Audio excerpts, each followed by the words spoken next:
Hello and welcome to Priyanka Chopra to a special edition of the New Indian Express's chat. Priyanka, it's so good to see you. I've just finished watching White Tiger, so I have to, of course, begin with that. And I want to Okay. congratulate you on a fantastic performance. And I can see why there's so much buzz around it for the Best Supporting Actor Actress. Hope you get it, yay! And Hope so. one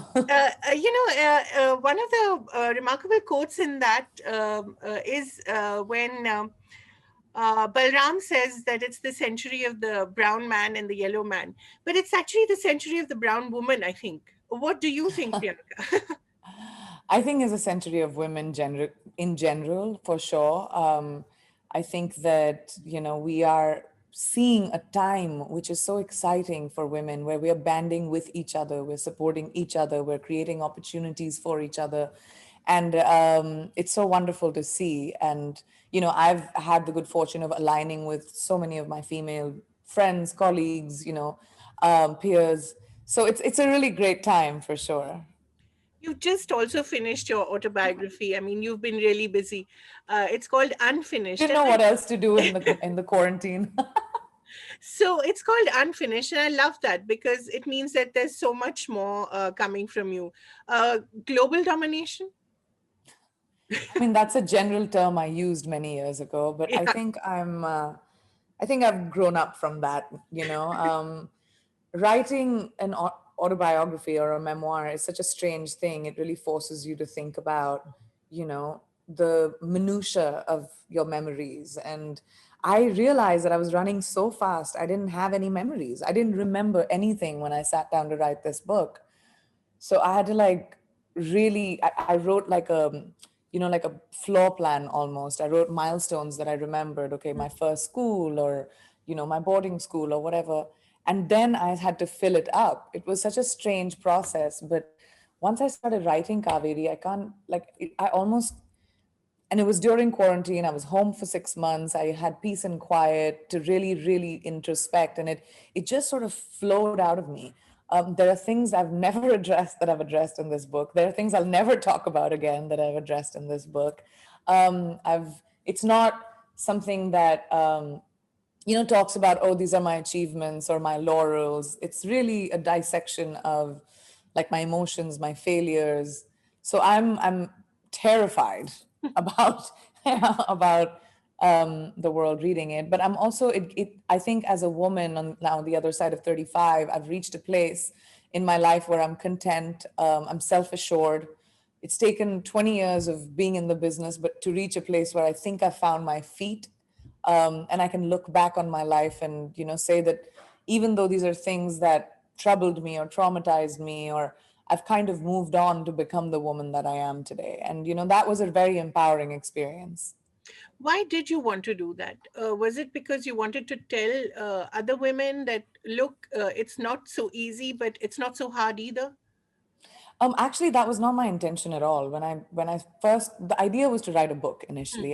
I've done a lot of op-eds. I've written a lot of pieces for newspapers and magazines, and I've always been fond of writing. But I've been scared of structured writing, like a novel or a book or a screenplay.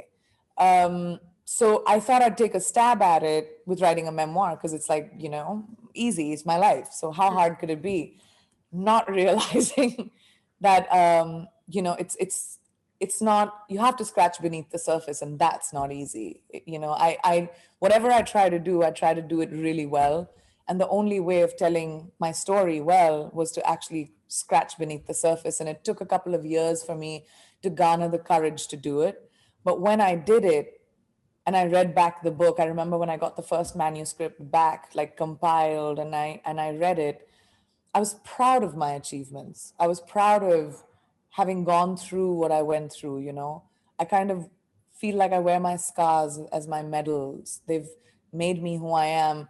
And then I felt like if I share it, at least the people who know me, who would read the book because they know me, I hope that it makes them feel inspired that, I'm a small town girl who comes from very unassuming beginnings.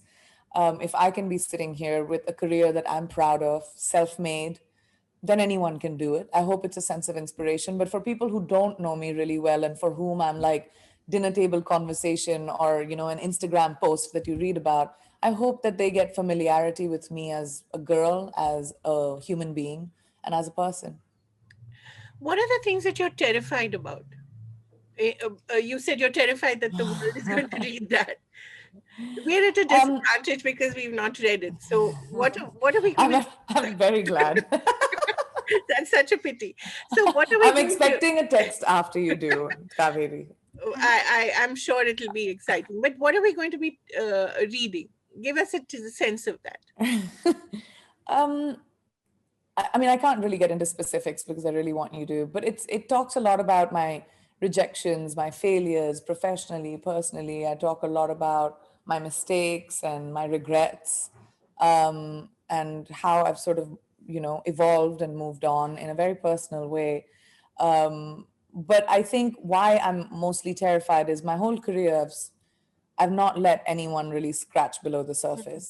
I've been ferociously private. Hmm. I I I I put out pictures, and I'm very superficial about Hmm. sort of my personal life that I share. You'll see photos and you'll see, but you'll never see. I've never been someone to discuss, my life, and I'm glad I did it on my own terms and with the book in my own words, directly from me to the reader or the listener, because I have an audiobook as well. Hmm. So, that's why I'm terrified, because I'm literally, it's my words to you about dissecting my life in a very, very personal way. Priyanka, that's the most exciting thing about celebrity in the 21st century, isn't it? That you can reach your reader, your audience directly. You really don't need intermediaries anymore. Do you think that? Well, when I first joined social media, and I was one of the first people to get onto Yeah. Twitter in India, and I was very excited about it. In fact, I've spoken about this in the book as well, my changing relationship with social media as time goes along. Um, but I think that there's such a joy in being able to directly communicate with people that care, or people who support you or follow you. And I think the perils of it, of course, like everyone faces, is, a community of very few people who just live for spewing hate and venom. And when I sort of look at my socials, and I'm very active on them, and I love sharing, my life in, a sort of superficial way, but I love sharing my life with my, people who want to follow me. And I deliberately choose not to focus on the negative, because I have such a huge number of people that come in for my support, that care about my growth, that have invested themselves in actually my career, because they see me as like a pioneer, and that's what I like to focus on, because I I need the wind beneath my wings. I'm walking on very unprecedented Hmm. territory. I don't know this. I'm creating my own opportunities. No one is sitting there, giving me these opportunities, and I need that support, and I have a tremendous amount of it. I also have a tremendous amount of skepticism, but I've gotten used to that in Yeah. my life now.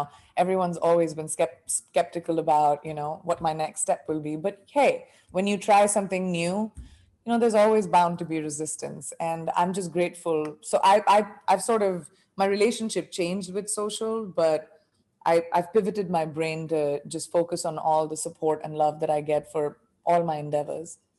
Yeah, and talking about pivoting your brain and creating these opportunities, you're also at the right place and at the right time, in the sense that America, especially, has woken up to the whole idea of diversity. So, talk a little about this whole idea of colorblind casting, even that you don't necessarily have to play Indian to be there, to be in the movies or OTT. I don't think it should be called colorblind. I think we need to be color conscious, Color actually. conscious. Okay, Yes, I that's think it's interesting. important.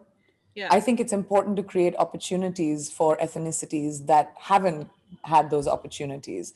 And I think it's important. And when I first came into America, with Quantico, it took a lot of digging my heels in to get a part that was not the stereotype of the Indian you see in Hollywood Right. or that you see in global entertainment. It took a lot of, pounding the pavement to say, I want to do different kind of roles. I want to get out of that stereotype. It took a lot of auditions. It took a lot of meetings for me to get the kind of work that I'm doing now. It's been 5 years and 10 years since I started working in the US. So Mm. I don't think it's easy.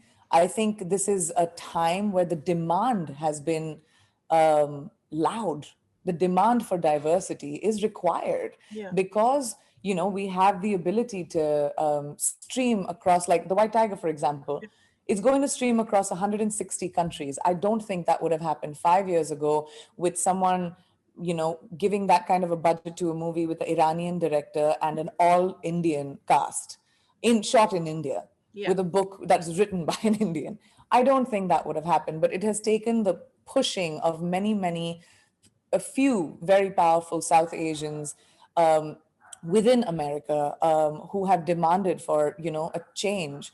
And, whether it's Mindy Kaling, whether it is Aziz Ansari, whether it is Hassan Minaj, whether it is Riz Ahmed, we, like, as South Asian, or me, there's a demand for saying that we want to be outside of the box. And that's sort of shaken it up. And of course, the fact that we are consuming entertainment from all over the world. I was Right. watching an Iranian show the other day. My mom watches Korean dramas. Like, we've never had that kind of cross pollination of entertainment. So it's a great time, and it's really important to take that opportunity into our stride. But it's not easy. So when I mean that we need to be aware of creating opportunities for minorities specifically in global entertainment, and that's all I can do. As a, I'm an actor, I'm a producer, and all I can do in my quest to be able to do that is, align myself with different shows. I'm doing a couple of, like, two or three movies right now which are all South Asian casts, and, will have opportunity for South Asian writers, female writers. I'm a big champion of creating that opportunity. So I think that it requires being aware of where opportunity was denied Yeah. and creating it, rather than saying that, we shouldn't look at where someone comes from.